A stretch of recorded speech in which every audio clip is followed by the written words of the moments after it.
Welcome to the Reading Culture Advantage. My name is Susie Tonini, School Library Consultant with the Colorado State Library, and I'll be leading today's session. Joining me is my colleague Tia Frankish, Library Development Director, and she'll be helping me monitor that chat today. This is a series of webinars brought to you by the Colorado State Library, focusing on reading culture and reading engagement. So basically all those strategies beyond reading instruction that support preschool through 12th grade students with reading.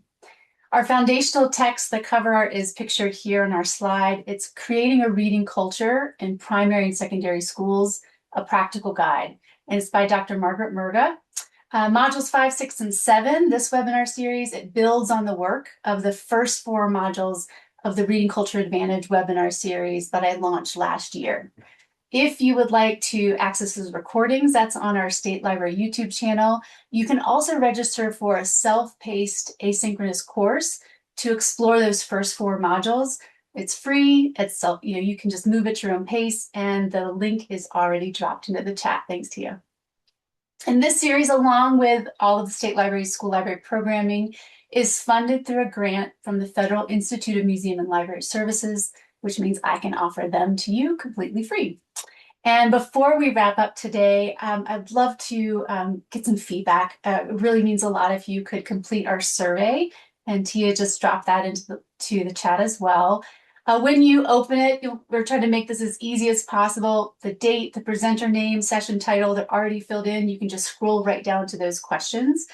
If you're watching the recording after the fact, I really encourage you to also please complete that survey and share your feedback. I read every single one, and it really helps guide what I do next. So I really appreciate that. All right, thanks for bearing with logistics. Let's jump in. So today's webinar is Module 6, Partnering with Families and Caregivers. And the essential question of this webinar series is, once students learn how to read, how do we keep them reading?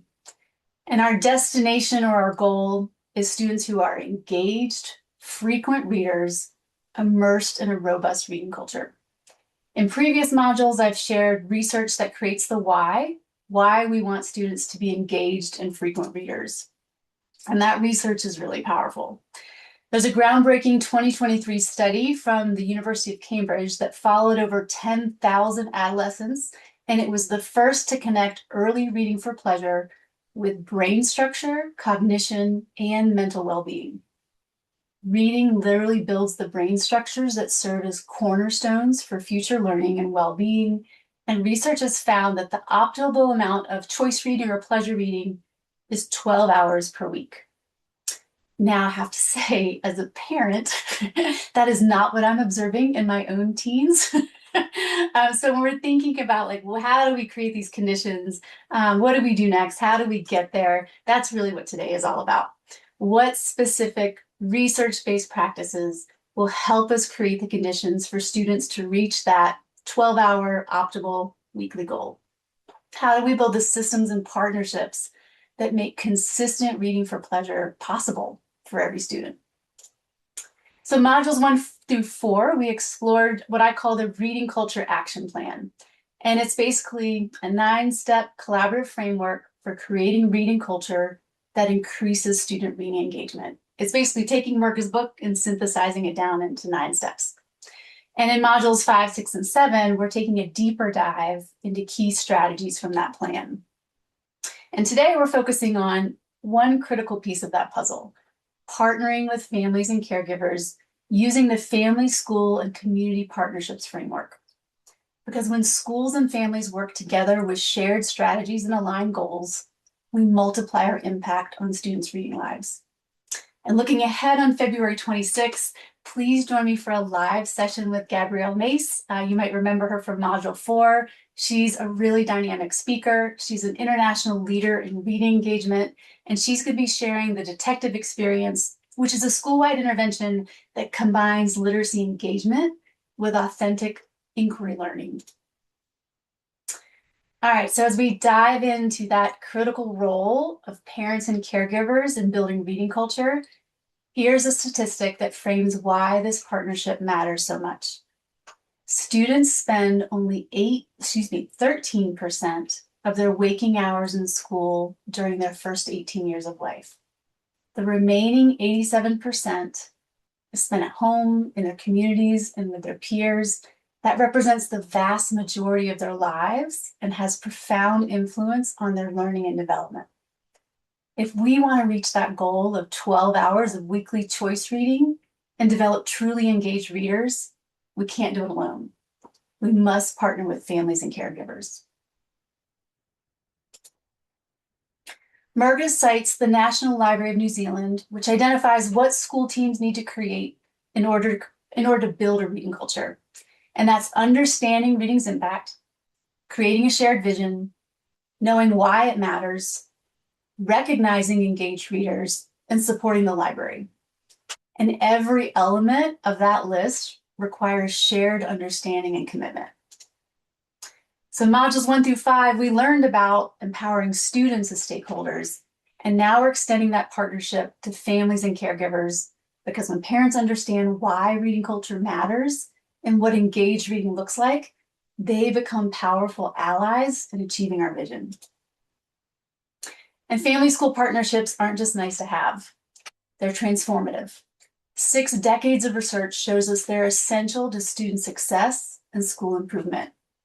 And the evidence is compelling. Strong family-school partnerships lead to higher grades and test scores, better attendance and engagement, more positive attitudes and behavior, greater self-efficacy and self-esteem, and increased graduation and post-secondary attendance. This matters deeply for reading culture. When we partner with families around reading engagement, we're not just building readers, we're contributing to every one of these positive outcomes. So how do we go about doing it? So I basically phoned a friend. How do we move from knowing partnerships? Darcy, thank you again for being a part of our webinar series. For our viewers, I just interrupted myself. Let me go back. So let's go forward one. And let me turn myself off. There. So what I was saying is I turned to an expert in the Department of Ed. Her name is Darcy Hutchins. She's our Colorado State leader in authentic family school partnerships. She led development of the Family, School, and Community Partnerships framework, and it's become my roadmap for thinking about how school libraries can partner with families to strengthen reading culture. And here's what I want you to listen for in this short interview with Darcy. Notice how the framework fundamentally repositions families and caregivers. They're not recipients of our outreach. They are the context experts. They know things about their students, their kids, their communities, and their circumstances that we need to understand. And notice how Darcy describes moving from what she calls random acts of family engagement toward intentional systems that create genuine partnership. So before we watch, just take a moment and think about your current family engagement efforts around reading, or really any family engagement effort that's happening at your school or in your district. And drop that into the chat. What's one thing that you, your library program, your school, your district is already doing to engage families? Because we're going to circle back to these after the interviews.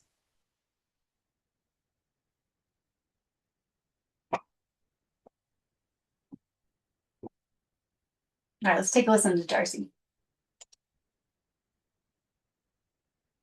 Darcy, thank you again for being a part of our webinar series. For our viewers, Darcy Hutchins is with us, and she is the Director of Family, School, Community Partnerships at the Colorado Department of Education. And part of that role is staffing SACPI, which is the State Advisory Council for Parents' Involvement in Education. So that's a long way of saying she is an expert in how to partner with parents and caregivers to serve our Colorado kids. So Darcy, welcome so much. Hi, great to see you. Great to be here with all of you. Thanks, Susie. And we are going to dive right in. So the first question for you is, can you tell us about the Family, School, and Community Partnerships framework? What is it? Why was it developed? And what challenge was it designed to solve? Sure. So the Family School and Community Partnership Framework is intended for P12, so early childhood through high school, primarily for staff, but over the years we've also included a community partnership version and then a family version as well.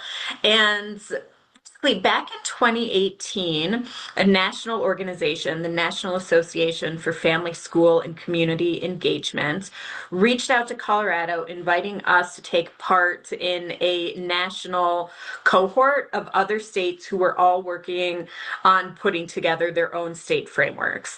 So it was about an 18-month long process.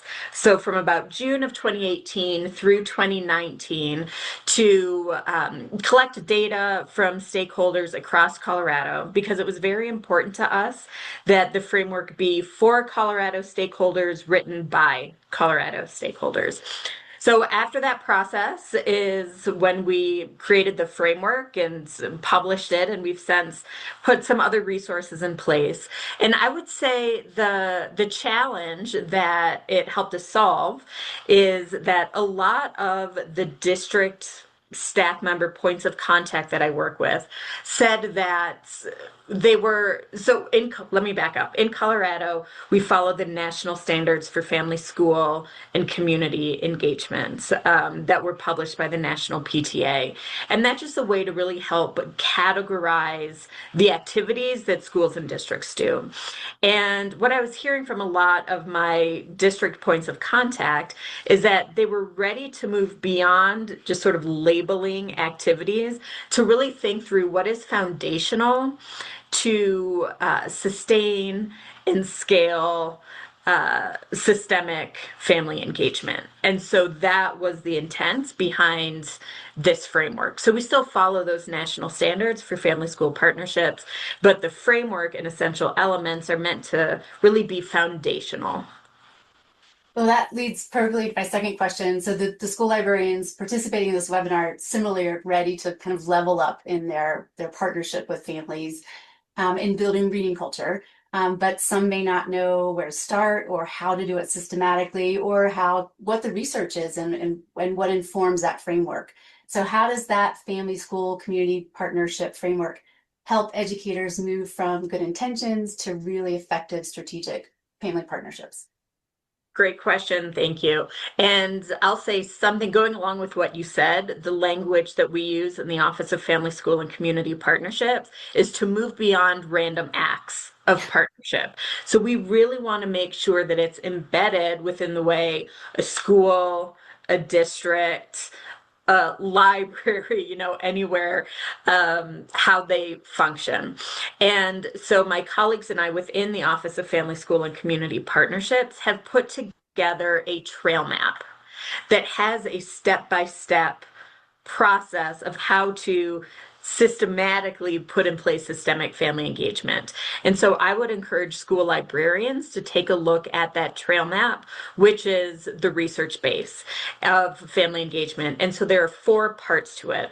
Part one is to create a team, to form a team. And so this could be that a school librarian joins a team, a family engagement team that already exists within a school building, or perhaps they just start with their own locus of control and build their own team to focus on family engagement. So step one, form a team. Step two is to follow a framework. So that's what we talked about in question one. Step two is to write and implement a plan.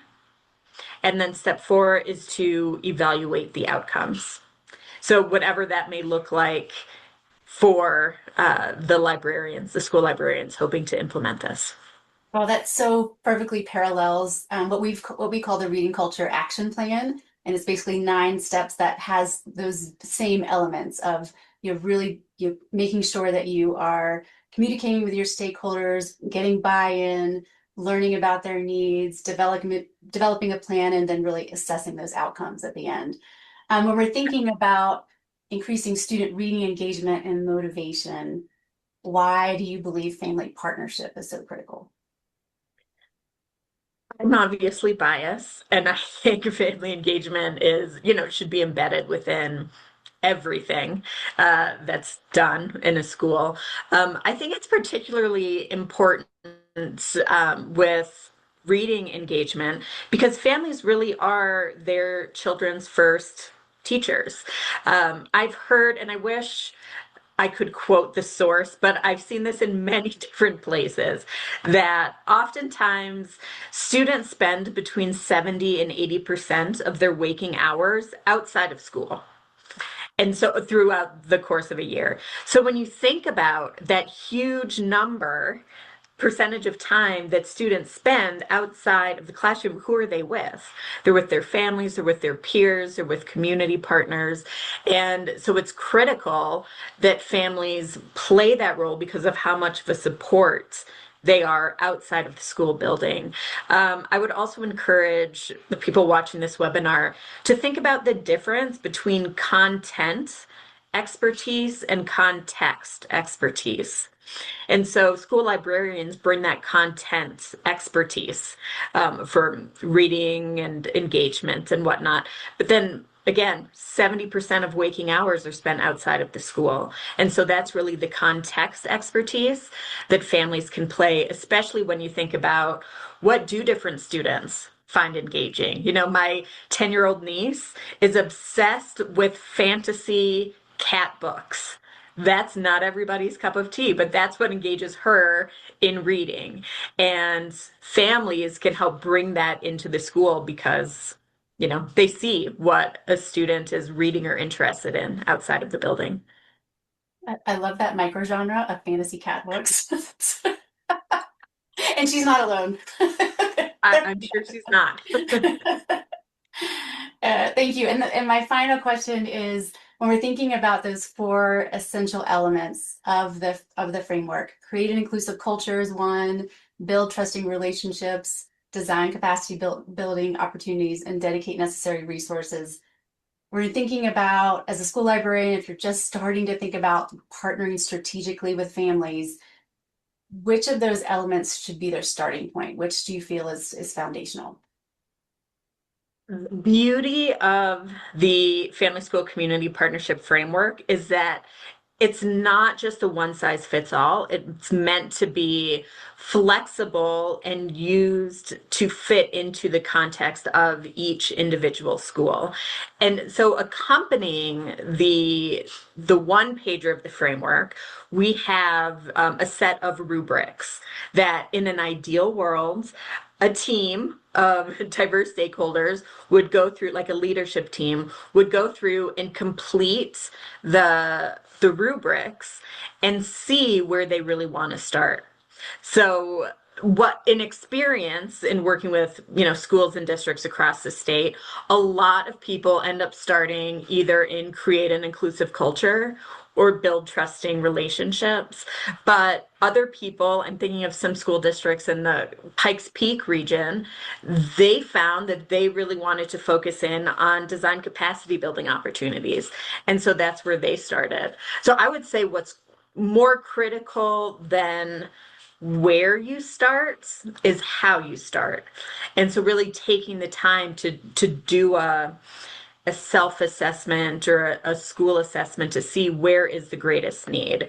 But I will also say it's critical to not think that you need to work on all four of the essential elements at once. I do highly recommend sticking to one as a priority.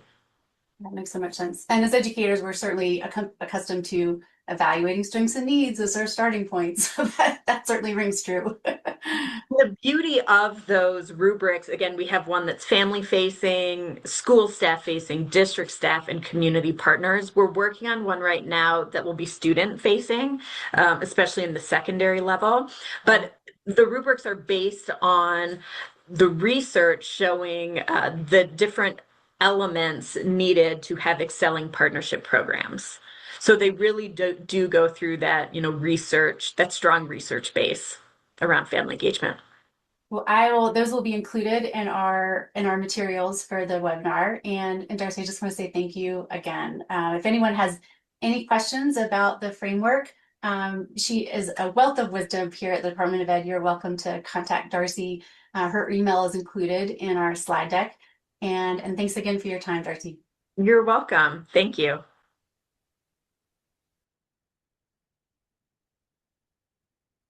All right, so if Darcy, if you ever watch this, thank you again. And if you're joining us from outside of Colorado, find your Darcy Hutchins. There is absolutely somebody who is really zeroing in on this work with family partnerships, and it's just an incredible resource. And that trail map that she mentioned, it has 4 steps.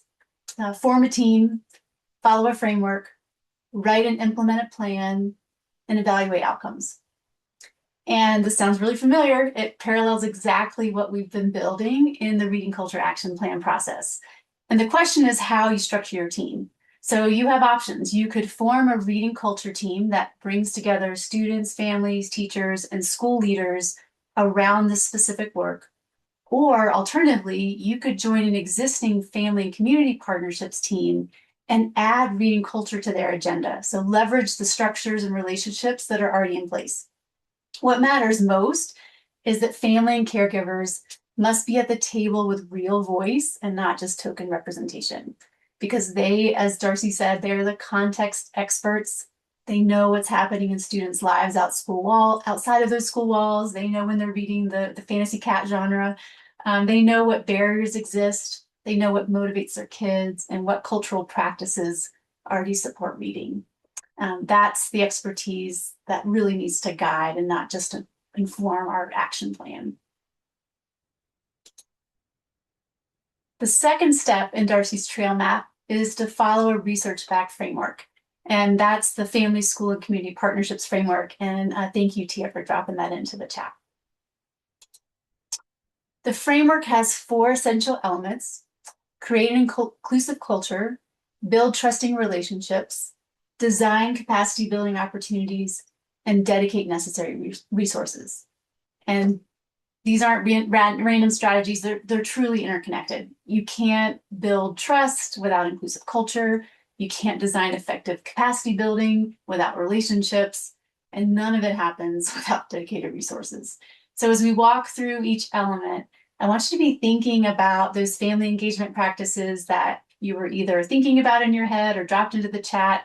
And for each of those elements each of the elements that we're going to dive into, ask yourself, is this element present in my current practice? If yes, how could you strengthen it? If it's missing, what would it look like to add it? And by the end, hopefully you'll have a clearer picture of how to evolve your work from good to systematic. Okay, so let's start with that first element, which is create an inclusive culture. What does that mean for reading engagement? It means we honor the diverse ways that families already engage with reading and literacy.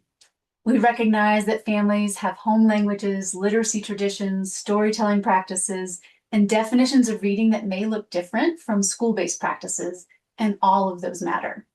An inclusive culture operates from this belief: families are already supporting literacy. We need to learn about it, validate it, and build on it. And here's some examples of what creating an inclusive culture looks like in action. It looks like live interpretation at family events like literacy nights. If this is something that you're interested in the resources, I've linked one example of an organization that provides that, and you'll see in a video later where families are wearing the headphones so that during the programming, they are receiving real-time interpretation to be able to participate just as wholly as everyone whose first language is English. You can survey families in their home language. You can make home visits to learn how families are already engaging in literacy. And maybe that's, with their permission, you can take photos and create a huge display in your library. That's the reading lives of our families.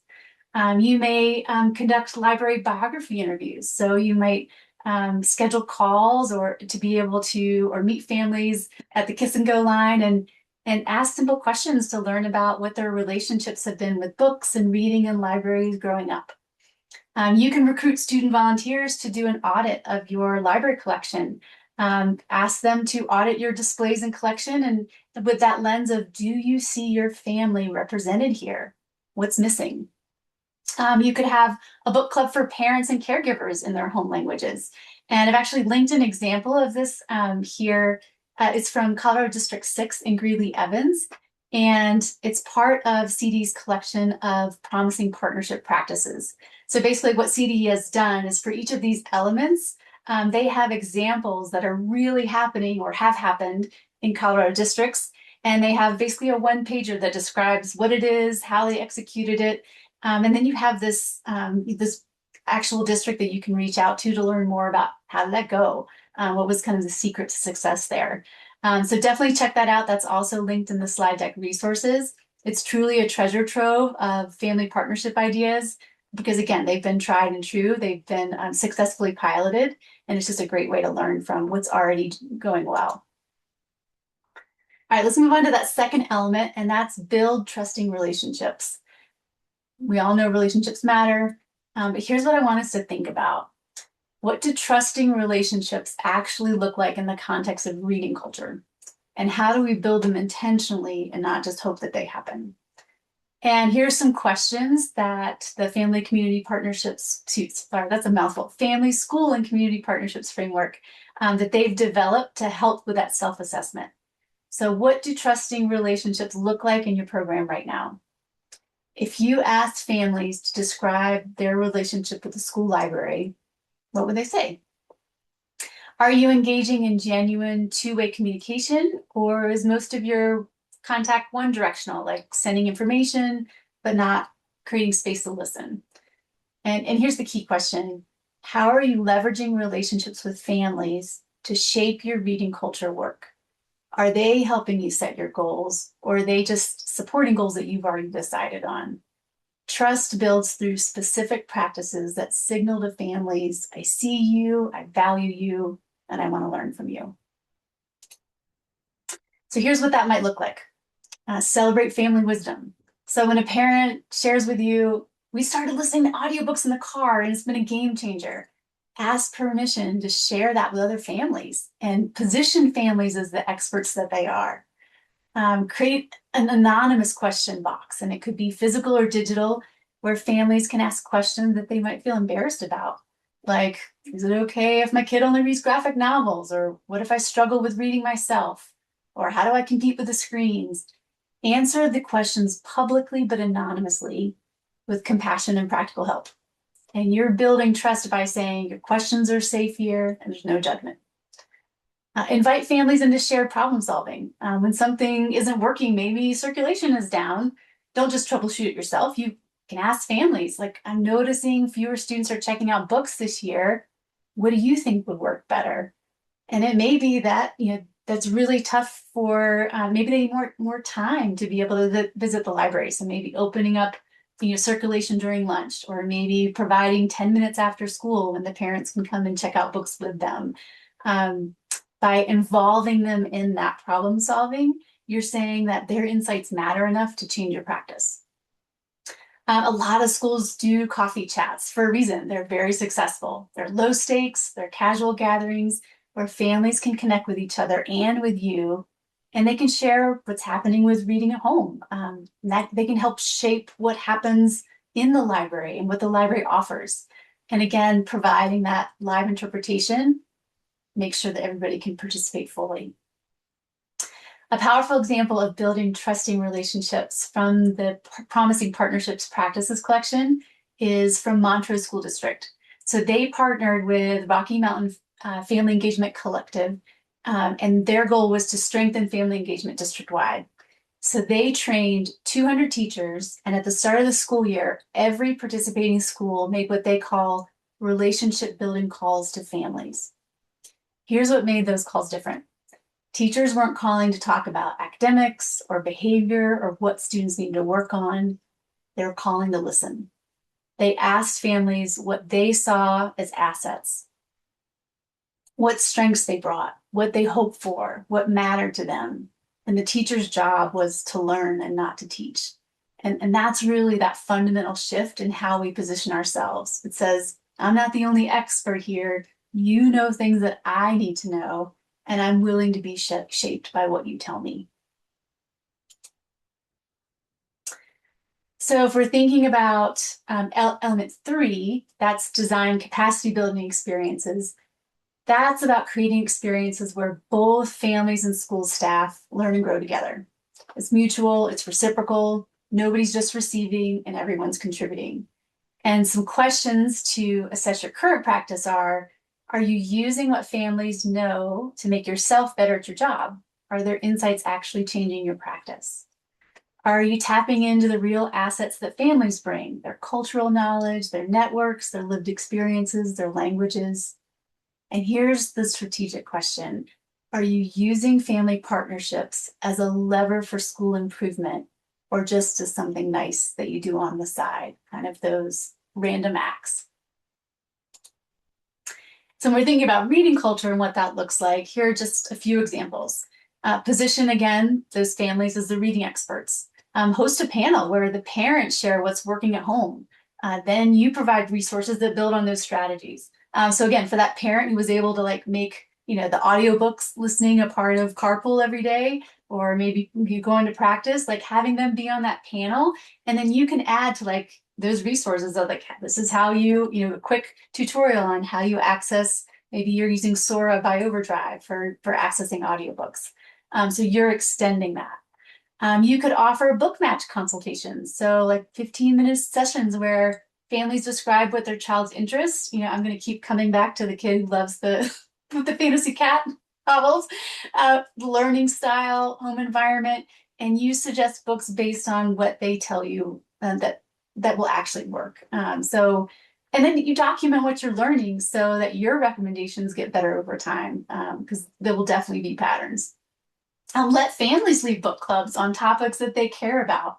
Might be sports, cooking, mental health, their cultural traditions. You provide the space and materials, and they provide the expertise on why it matters. And you can co-facilitate, so you can learn from them how they engage kids. You can have families co-design your programming. Like let's say you have a literacy night coming up or something that you want to plan next semester. Before you plan anything, you can ask families what would actually help and build the program based on their answers, not your assumptions, and then give them credit publicly, like your guidance led to this. And a really strong example of capacity building was led by Boulder Valley School Districts, and it was led by their Instituto para, and this is a hard word for me to say, Fortalecimiento Familiar. Basically, like it's the Institute for Family Strength, or IFF.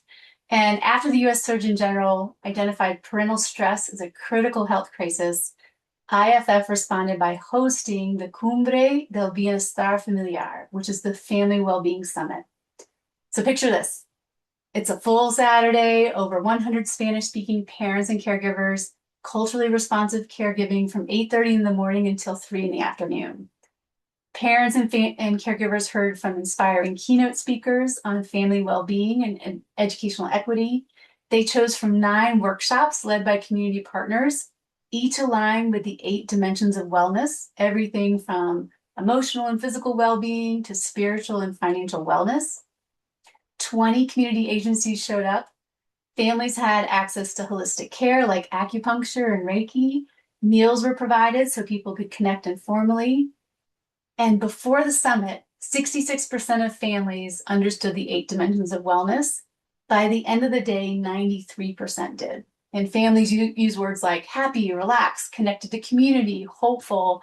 And one parent even said, I feel empowered to pass this knowledge to other families and to talk about how good the event was. And that's how you get that really powerful ripple effect. And that's what capacity building looks like at scale. So BVSD, they didn't lecture families about wellness. They truly created conditions for families to build knowledge, connect with resources, support each other, and then go share what they learned. And everyone's capacity grew, families, community partners, and the district. And that's the goal. And then finally, the 4th element of the framework is dedicate necessary resources. And this is where the rubber meets the road. We can talk about inclusive culture, trusting relationships, and capacity building all day long, but if we don't actually dedicate resources, time, budget, personnel, then we're not really serious about family partnerships. Our resources reflect our priorities, and these questions are questions that can help you assess where you're at. So what evidence-based practices are you actually implementing to sustain family partnerships? Where are you now and where do you need to go? What specific resources would close that gap? And how are you leveraging community partners and resources to strengthen the work? And who else should be at the table? And we're thinking about examples that are related to reading culture. These are just a few that I came up with. Again, like the sky's the limit, but here's one example would be for someone with a flexible schedule, or maybe reason why one might need a more flexible schedule is to block off office hours for families. Designate specific weekly times when families can drop in, call, or video chat for book recommendations or reading support. Put it on the school calendar just like you would any other meeting. And it sends the message that family time is just as important as staff collaboration time. Go after grant funding. We have some phenomenal resources in our library systems who can support with that work. Reach out to me if you'd like a great recommendation. Marianne Flynn at Denver Public Library is just phenomenal. You can apply for grants specifically for family literacy work. That money is out there. Or you can make specific asks of your PTA or PTO for concrete initiatives, like live interpretation at family literacy nights, a book vending machine with titles that kids love. Those are phenomenal. I've seen so many great examples of those in Colorado. You could have an author visit that includes families, or grade level take-home book bags. Those are all really good ideas for either a PTA, PTO, or a grant. Show them how reading engagement benefits every student. School librarians were really good at this, but it can't hurt to hammer it again. Document and share your impact. Create an annual report that shows what your dedicated resources accomplished. Something like after we allocated budget for multilingual books and family events, circulation increased 25%, or we engaged 150 families in our literacy night programming. We saw measurable reading growth in students. When stakeholders are connected with those results, they're more likely to keep sustaining that investment. And a phenomenal example of this is the Alamosa School District's Back to School Bash. They made community engagement a strategic priority, and they created the Back to School Bash to build relationships between families, schools, and community partners, and to make the start of the school year easier by helping with registration, providing backpacks and supplies, connecting families to resources, and they invited every child and family in the district. They started planning it in the spring of 2024, and they brought together a coalition of partners. They had the district, they had Shooting Stars Cultural and Leadership Center. They involved the Boys and Girls Club, the public library, behavioral health services, health education, and more. And they held the event over 3 days in late July at 3 strategic locations. I love this idea. At the 3 bus stops with the highest student populations. They brought the event to families instead of expecting families to come to them, which I just think is brilliant. At each site, families were greeted by administrators, secretaries, parent liaisons, and bilingual volunteers who help with school registration. They offered free haircuts. They distributed backpacks filled with supplies, almost 600 of them. They set up bouncy houses. They created space for families to meet superintendents and community members, and they provided free food. And here's the critical detail. Every family received a QR code to an evaluation asking what the district could improve, whether families felt valued, and what resources they wanted to see. So from day one, Alamosa families were positioned as partners for shaping future work. When you start thinking about the resources that district dedicated to make that happen, that's months of planning time, coordination across multiple organizations, 3 full days of staff presence, materials and supplies for 600 families, mobile technologies, generators to make registration work in outdoor locations, food, activities, bilingual support. I mean, it's not a side project. It's a strategic investment in relationships at the very start of the school year. It gives me goosebumps.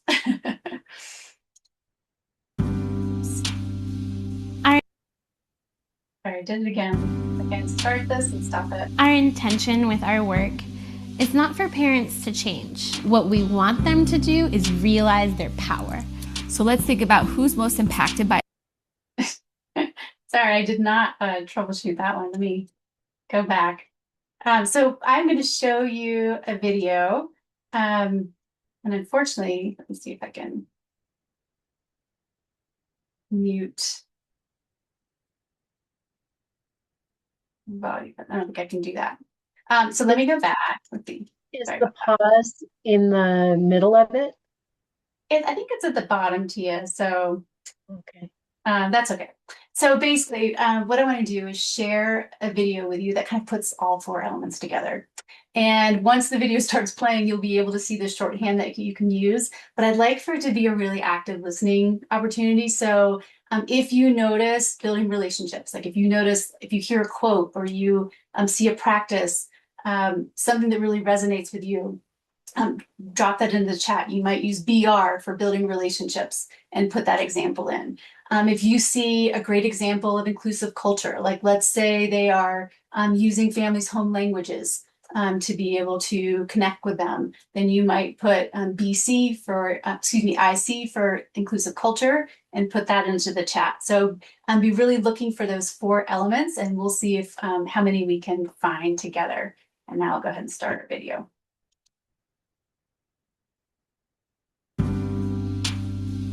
Our intention with our work is not for parents to change. What we want them to do is realize their power. So let's think about who's most impacted by educational inequity. It's low-income families and families of color.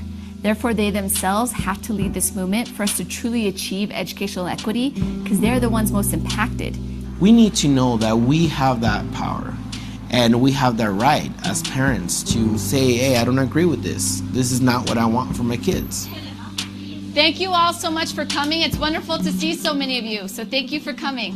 So my name is Veronica and I'm from Rise, Colorado. We're going to talk a little bit more later about what we do. So the first event we do for parents, we call the Parent Opportunity Gap Night. That's really the why. It's really how we hook families around their child's own academic achievement and success. Because now we're going to do an activity so you can see visually and physically what the opportunity gap means here in Colorado and specifically here in Aurora. So how I open every event is with what I call the stand-up, sit-down activity. So if you want your children to go to college and graduate, please stand up. The very powerful example where all the parents were standing up. Great, I see everyone standing. So that's wonderful. So when we did the Nepali event, everybody stood. When we did the Somali event, everybody stood. So that's a good sign. And then half of the room was asked to sit down. This side of the room, please sit down. Please sit down. That's how many children will not graduate from high school. I want everyone, except for you, sit down, please. You stay standing. And then there was only one person left standing. That's how many will complete college. I didn't like it. Telling me that he may become a statistic if he doesn't learn how to read by third grade. That did bug me. It was hard. I think that was so powerful to parents. They got defensive on behalf of their child, which is what they should be. I get goosebumps thinking about that. It just made them say, I have a say in this. I have a part in this. I want this for my child. It's just not an automatic given. I need to want this for my child. At first I was a little shocked about the information that is telling me that my kids might not ever go to college. And after that I just thought, this is good information. This is what I need. I need to know all this information so I can get involved and try to do something about it. Even when we did that activity with our staff were the same. It's like, oh my gosh, I can't believe. And it just made it visible. And it's not like the elephant in the room anymore. It's visible. Okay, so then if we don't want this, what? There's something really powerful about bringing people together in a community to say, it's not just your problem, you feel it too, you feel it too, you feel it too, and it's happening across this country, and you 10, 10, 20, 50 people in this room have the power to do something about it that really gets people excited. What are your hopes and dreams? What do you hope your family can achieve through education? The people who came were writing things. I want to do this. I want to be a part of my child's education. I want success for my child. I don't accept that my kids are never going to go to college. I don't have a lot of money, but what I do have is time, and I do have the will to help my kids. I think if I get involved and I talk to the teachers, talk to whoever is willing to help my children, I will get them to college someday. After our Parent Opportunity Gap nights, we then have a literacy night and a math night. Those nights are academically based, to where we really provide families the tangible tools and skills they need to do activities and to support their children's learning at home. As a parent, I feel like it's a teacher's responsibility to educate my children, but it's not really her responsibility. It's my responsibility. When Camila first started, she was a Spanish speaker only, and her English has increased tremendously. Her counting, her reading, she's just getting it. Like, I can tell they're working at home with her. Jackie and myself, we have like a better relationship now. And I think like she sees me like a person that gets involved, and I like the fact that they're acknowledging my daughter a lot. We need to stop acting as a silo of one and build out to bring in all the community to support us. If we bring them in a way that's authentic, it feels good to them as parents. Families are an incredible resource. When we're talking about a student, it's like you're creating a full circle cycle of how they're gonna succeed if you're doing this at school and someone's doing the rest at home. What can you do as a teacher beyond your 180 days? And what you can do is engage families, because once families have the right tools, resources, and mindsets and skills to support their children, they're going to take that past the four walls of your classroom. They're going to carry that with them and their child for the rest of their career, and that's what we need. In the supermarket, at the streets, I want to make sure that they read everything that they can, the signs, the names on the streets. If I don't push him hard enough, he's going to become a statistic. And I have the power to change that. Sometimes parents are afraid of getting involved. I think that it's very intimidating sometimes when you don't know anybody and you don't know what you're talking about, to just go and challenge people and say, hey, you know, I don't agree with the decision about the school or whatever the school is doing. Do families even know what an excellent school looks like? Do families even know what's possible and what teachers should be doing or shouldn't be doing? It's a really good question. It's true. Do families know? That's our question too. And that's the problem we're trying to solve. Well, let's teach families. This is what an excellent school looks like. This is what your child should be learning in kindergarten through 12th grade, so that you're making sure you're holding yourself as a parent and the teachers in school accountable for that. I want to get involved in the school because I want to see what's really, really happening in the schools and to see how more I can help my kids. I think our school is more aware of individual needs of families, not just individual needs of children. And that's a big thing. That's something I'm not sure that we really even ever talked about. I think it's just that heightened awareness. And when you've got heightened awareness, you tend to be more able to act.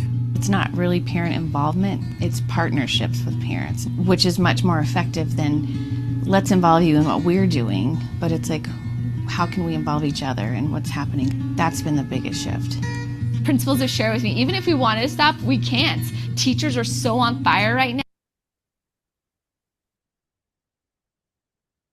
I'm going to go ahead and stop the video right there. So want to give credit to Rise Colorado. They're a local nonprofit founded on the beliefs that families are crucial to students and school success. Their mission is to educate, engage, and empower low-income families of color to rise as change agents for educational equity in our public school system. So I encourage you to learn more about their organization. But as you can see in the chat, all of those elements really popped up. And I love Jenna's comment, like it starts to just become so interwoven. Like once you've really built an inclusive culture, then you build the trusting relationships, and it all dominoes in a positive way.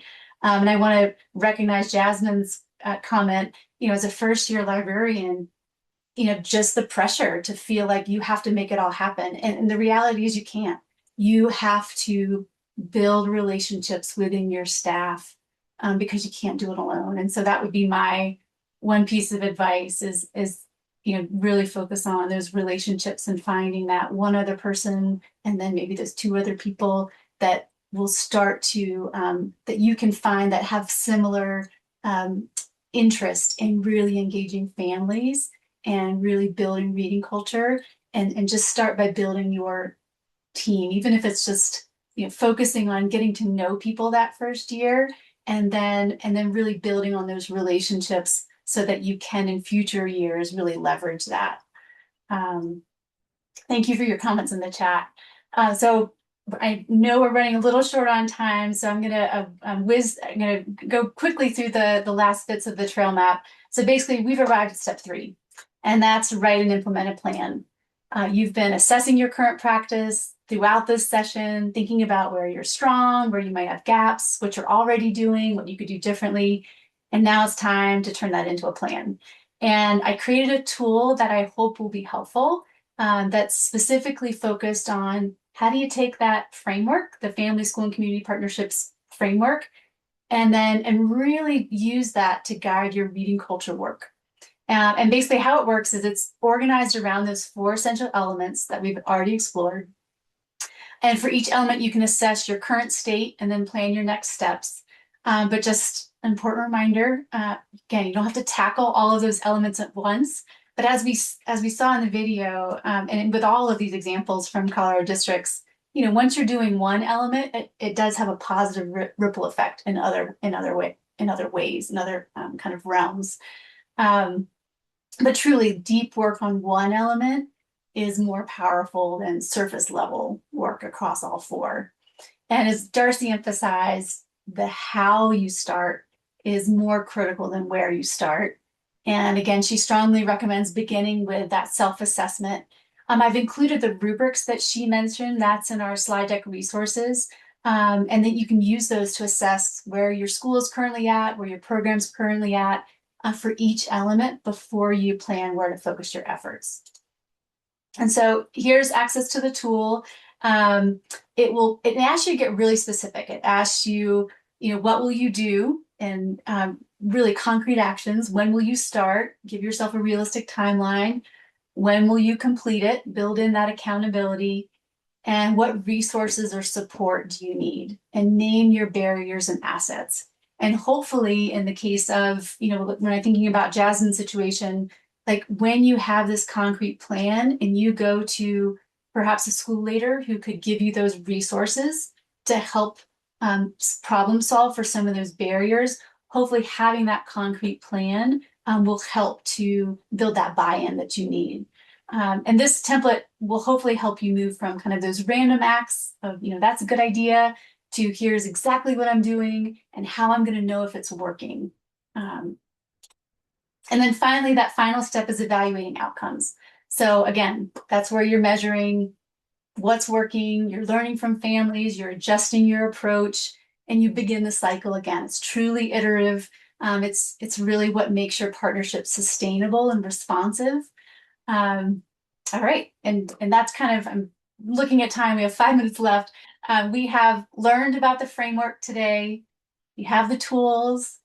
You've hopefully seen it's possible through some amazing work that's happening in Colorado districts. And now it's time to jump in. So I would encourage you to start with one of the elements, use the rubrics for self-assessment, or you can just use those questions that are built into that action plan, and then create a plan. Begin building those partnerships that will help those students reach that ultimate goal of 12 hours a week of choice reading, because we know that's really going to positively impact their brain structure, their cognition, their mental well-being. I've included all the information sources that I've relied on to develop this session here, as well as all the links to the resources that we've talked about today, all in one spot, so they're easy to get to. I hope, again, to see you all back here for Gabrielle Mesa's Detective Experience. That session is on February 26th. That will wrap up our webinar series for the Reading Culture Advantage.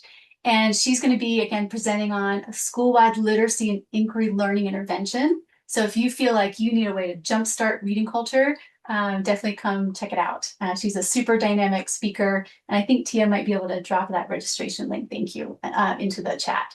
If you'd like to request 3 contact hours of continuing education credit for attending all 3 webinars, please submit the Module 6 reflection form. It's just a couple of reflection questions on today, and that's in the chat.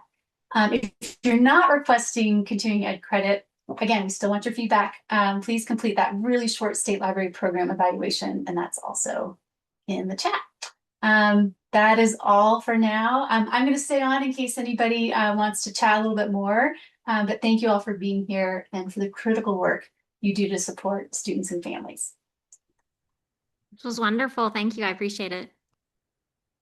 Thank you. Let me go ahead and stop recording. Thanks for being with us, Stacy.